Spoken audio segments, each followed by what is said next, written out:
you know, this thing about Hussein has come up before, and nothing I've seen of his paintings of Durga and so on and so forth, of Hindu goddesses, really, is in any way more offensive than the sculptures of Khajuraho. I'm sorry, I just cannot accept this. You know, it is because the thing against Hussein was, how dare you as a Muslim paint our gods and goddesses? These are our property. Our property is precisely what I would be opposed to. Religion is nobody's property. No one has the right to say, I know the way to God, you better follow me. Or that's a wrong or a bad religion. I hope you are not offended by Khajuraho. Not on the contrary, you know, Can I make a very brief comment here? I think artists like Hussein, they are part of the international market. And sorry, what they are doing is absolute shameless marketing. Because that's why the man had to go to some Arabian country. If he had followed the example of, let's say, Socrates, who swallowed poison, stayed in Athens, gave up his life, but did not give up his loyalty, then he would have been an immortal artist. Now he will be remembered in history as an opportunist. The point I want to make is that, you see, today we don't know our history. We don't know how these artistic paintings were made, how these temple sculptures was made. As something who started, we do. No, we don't, sir, and I'll tell you how. Because most of this painting, esoteric painting, was done either within a community or within a cult. For instance, when you painted Yabi Yam, the Tibetan Tangha, who painted it? Not somebody from Delhi School of Art who went there, learned a bit of, as one can do it today. You become a disciple of the director of the National Gallery of Modern Art, and then you start painting whatever you want. You had to become a monk. You had to do meditation several hours a day. And then when you were given that esoteric painting, that this is the meaning of the female, Yabi, and this is the, then you practice that painting. I'll give you an example, I'll take half a minute. I went to the most holy monastery of Christians in Greece called Mount Athos. I took the passport and I went there. And when I went there in one of the monasteries, they said, eat at this lower table. You are a Brahmanos. You are a non-Christian, you will not eat with us. Fine. Don't come and kiss any of the icons. The next day I asked the priest, can I listen to your music? He says, why do you want to listen to our music? You are not a Christian. Then I talked to him that music is something which takes us close to God. I gave him examples from my tradition. He said, okay, you can listen to music. When he saw that for a day or so I was listening to music with all rapt attention and perhaps devotion, he said, you know something about Christianity? Now, I had taught Christianity for 30 years in university as part of English literature. So I told him that this is what your Orthodox cult is, and this is what is the division between the Catholic and the Orthodox. Very few people will be able to tell you, you know this. He said, oh, I see, you come in. He took me inside museums. He showed me the paintings which they don't even allow the Greeks to see. I said, can I come again tomorrow? I went there again. And he said, if you want, you can kiss them. Now, you see, this is the difference. If you show yourself to be a deserving, respectful person, then there is culture, then there is consonance. But if you say, no, no, you don't know enough about it, it's my right, I can come and paint it, I can come and paint Christ, I can paint him and show him the way I like, then I am sorry. And this is exactly what's happening in the modern art world. They have created a few international artists and scholars of Hindu theology, scholars like Wendy Doniger, scholars of history, who have a clear political agenda. They have no commitment. You know, they have no commitment to the nation called India. They are ready to divide it. And they have been dividing it. They have created Khalistanis here. They have created, rebellions in Tamil Nadu. They have the constant division going on. And all this is being produced as part of Western anthropology for the last 50 years. I can tell you the next division of India is going to be Jainistan. I have followed academics for past 30 years in Germany who have been creating that Jains are not Hindus, that they are a minority, which Kapil Sibal has just now granted. So this is politics. But one small thing, sorry, I really have got to leave because I've got some people coming home now. So I would apologize to you. Thank you very much for listening to me. If I can't answer any questions now, please forgive me. I'm sure that Professor Gupta will take care of it. I just want to say that I actually don't agree with him on this at all. And I'll leave it at that. You can all imagine the reasons why, whether it's Wendy Doniger or whether it's Hussain. I believe, I also know greatly more about why Hussain painted them and when he painted them. And I disagree even with his categorization of why he painted them. I don't think they're great paintings, by the way. But in fact, most of his work in the last 30 years has been pretty rotten. But the question is not that. I don't want to question either his motives or his freedom to do what he did. And that to me is a much greater sin. That's a cultural sin of the highest order. I'll just stop there. Thank you. Thank you so much. Very kind of you. Thank you so much. Thank you. Very kind. But I do agree with Sir, right? Very angry. But we did not challenge that man's right to be. Kindly accept the flower. That is important. That's the important thing. In my credentials now, that this topic over here, culture unites or divides, is very close to my heart. I'll give you a very historical perspective. My forefathers ran away from Kashmir. Why? Because of the great Aurangzeb, and they were Kashmiris, and because he used to impose this razia. The Kashmiris were known for great people who preached and followed Hinduism. So our forefathers ran away to Burdwan, West Bengal. So my mother tongue became Bengal. So that's art of both culture and politics. So that's Professor I really agree. I'm not going into the real part of what the Kashmiri tradition is. That's not every day we are doing this. Now, my basic focus is we miss the main art, the human art. I'll give you wonderful examples. If I have to meet anyone, then I have to call them in a landline, go to Twitter, go to Facebook, use my smartphone. That is how you communicate. But when I meet the person, that is where the real communication starts. We, in the electronic media, especially the media people, have forgotten to be human.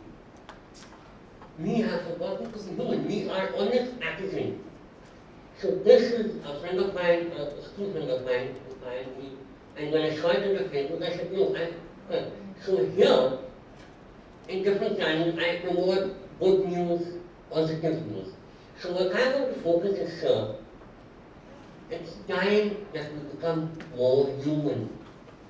Not on kapra pehanta hai, what kind of language he talks, like Mr. Jha was talking. Me and Mrs. Ha had gone, to the Kana National Park. I think he went away, and he was in the sunshine. So I have a relationship to grow with. So we are forgetting to become more human. It's time culture unifies. No doubt about that. Yes, and it is really, really important.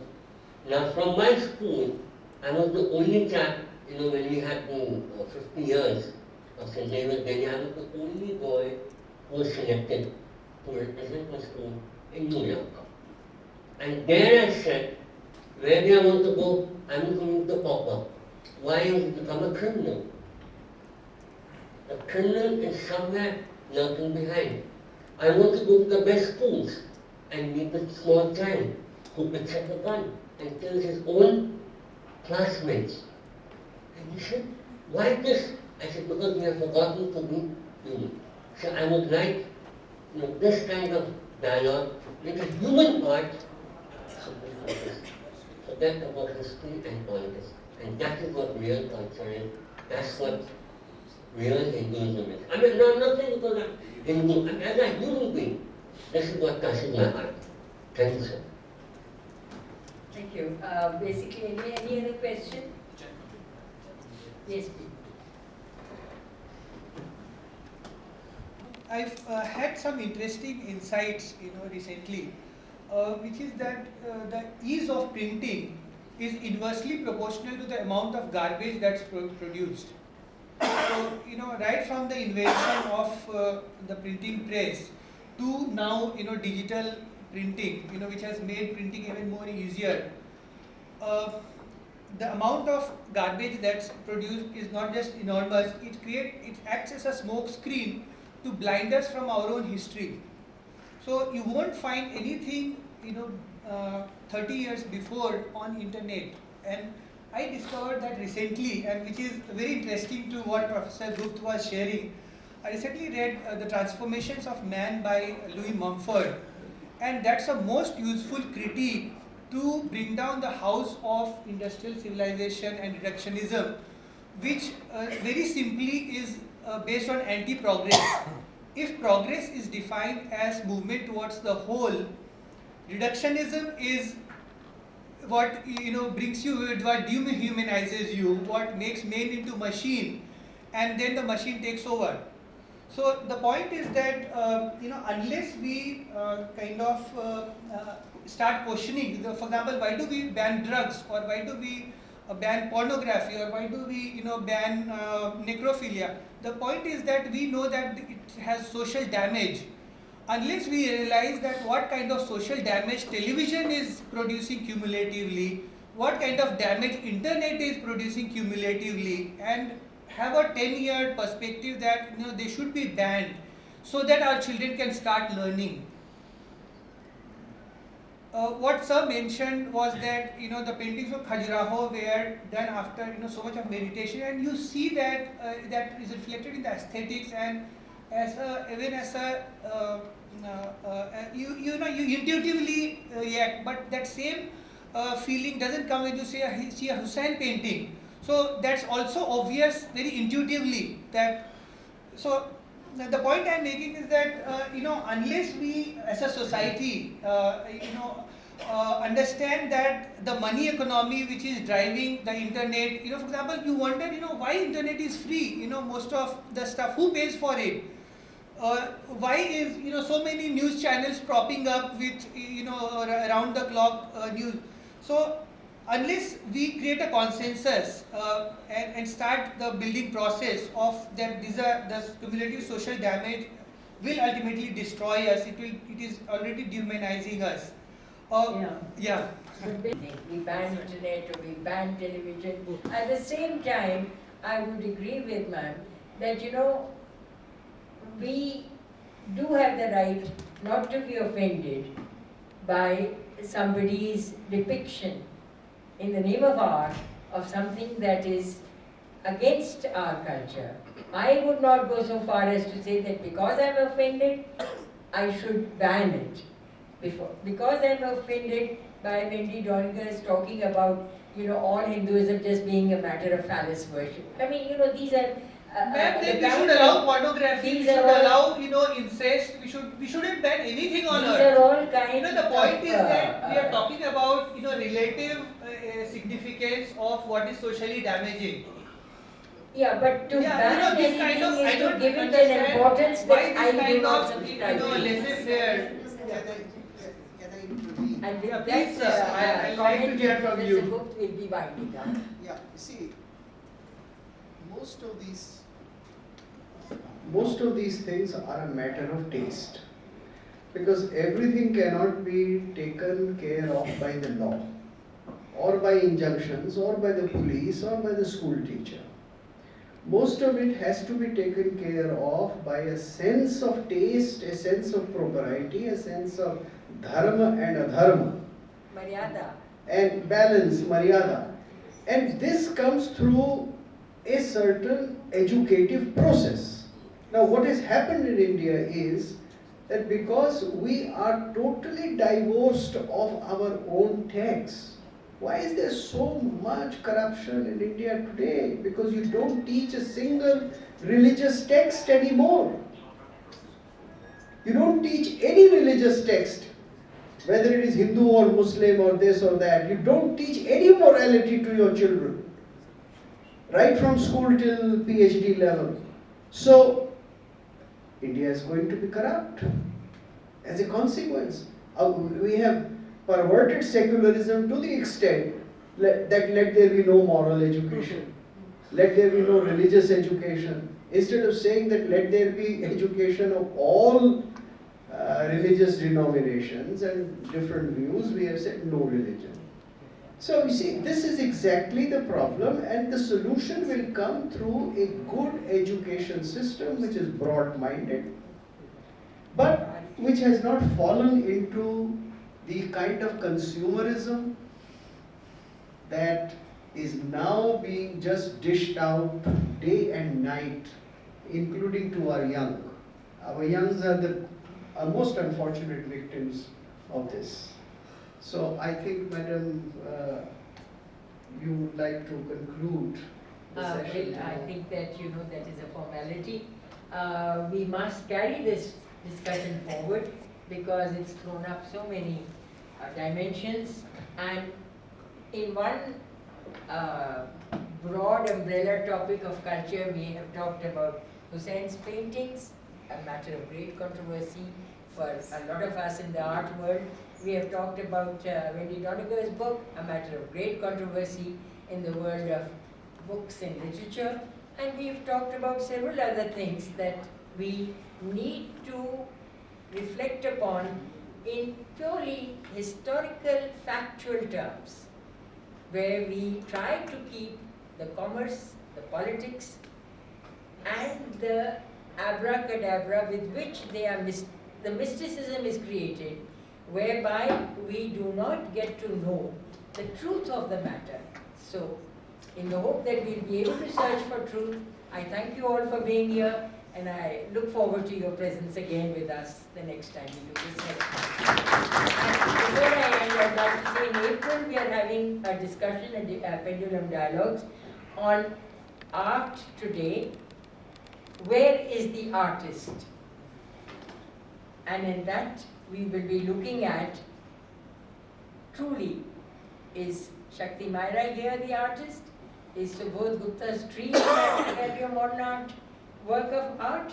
People have very, very strong opinions about that. And when I personally like it, and I said to the NGMA that why don't you acquire it? He said he wants 2 crores. I said, okay, keep the money part out, but look at it as a piece of environment of contemporary Indian ethos. And there are very strong opinions against it too. So let us talk about that. Thank you so much. Just before we wind up, housekeeping issues, I'd request all of you to either drop a card in the bowl out there or put your names and contact details in the visitors book so that we can stay in touch and keep you informed of what goes on. And I'll invite the chairman of Legends of India, Mr. Deepak Majumdar, to say a few words. I take this opportunity to thank Shantaji, who has taken a lot of time in curating inaugurating this, talking to these speakers, and I thank Professor Gupta to have come with us and be with us. This is just the beginning. We have been doing festivals and we have been doing performing art exhibitions, etc. But this is the first time that we thought that we'll begin a series of lectures, and Chandraji has been so kind. This was the first of the series. Today, in spite of the rain and in spite of a subject which doesn't interest people, though they talk about it, I see about 35, 40 people here. I'm so encouraged, and I hope in the days to come, as you said, on the 25th of April, we have a second session right here, and we'll keep you informed. Those who are there, we want to make it more regular. And once again, thank you all. And just before we finish, I have a little announcement. We're talking about this whole exercise to bring in the new generation. And I met the other day brother Steve, who was there doing a great exercise on about children, how children are neglected today and their issues are not taken up. And I just saw a 1-minute film, please allow me. It's the national anthem, but how it covers the entire thing which we are talking about. The 5th of April, they are all, about 5,000 children are gathering at the Jantar Mantar and bringing out issues and telling the politicians, here are our issues, who will take it up. And thank you once again. I hope you'll be there. And I would request Mike to show the film. As just a 1-minute film that talks about everything. 59% of India's children die below the age of 5.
Thank you once again, and I forgot to mention, at the Triveni Kala Sangam, we have a fine arts exhibition which is going on by Piju. So anybody interested in going to Triveni can have an art exhibition, can look at what we are trying to organize, an art exhibition of an upcoming artist. Thank you, and hope to see you on the 5th at the Jantar Mantar, 25th back here. And thank you very much.